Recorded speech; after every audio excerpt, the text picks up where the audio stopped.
Happiness through curiosity on the Ranveer Show.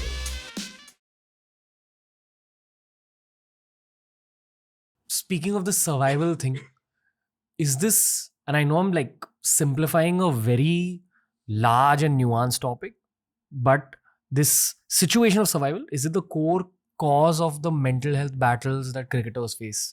And I'm talking right from Marcus Trescottic to yourself. Not to, necessarily. I it's think different. culturally it's very different.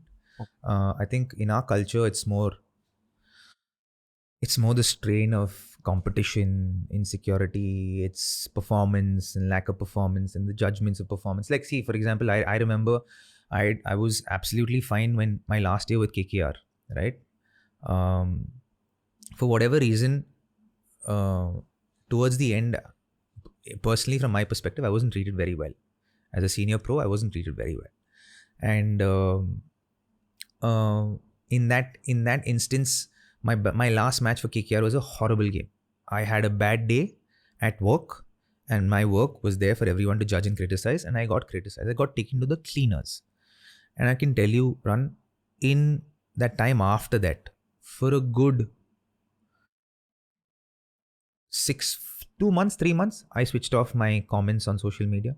I got off social media. Because if I was on social media, I could feel the anxiety and the depression coming back. And I had by then my son was 2 years old, 1 year old.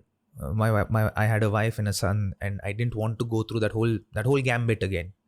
So I had to make a very conscious choice to say, you know what, I don't want to deal with this.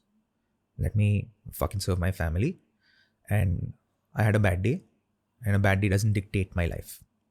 And I know what led to that bad day and why I got there and all of that, which is if I ever write a book, I'll probably write about it. I won't write a book, but You'd write a great book. I'd write a long book, I'll tell you that. You'd write a great book. I'd write a long book if I write one. But yeah, so and then I was like, okay, I'll just focus on my family, and I'm not going to allow one bad day to dictate how the rest of my career goes. And I worked hard, went back into, and that's the phase when I again broke my batting down to its foundations, because when that transition phase for me was going back to the old me, to the Robin that everyone saw initially coming into Indian cricket, right? Big curly hair. Yeah, the big curly hair, the flamboyant batting, the aggressive batting, you know, the flair, the finesse and all of that stuff, right? So for me, I basically I broke my batting down again to its foundations, went through the whole process again, and then built myself back up by remembering. I had to remember every part of my body, of my batting, my biomechanics, and that took me 2 years again. So by 2020, back end of 2020, my batting was set again. So it took from 2018, 2019 to 2021 almost for that batting to form.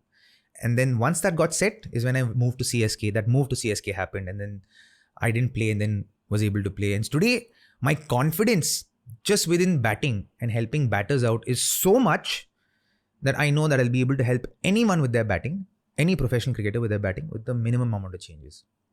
Because I've done it myself, and I've taken myself through hell and high water to go through that. So I know what it takes mentally, emotionally to go through that, physically what it takes to go through that. So there's a whole other way. There's one way you'll deal with professional cricketers, and there's one way you'll deal with youngsters.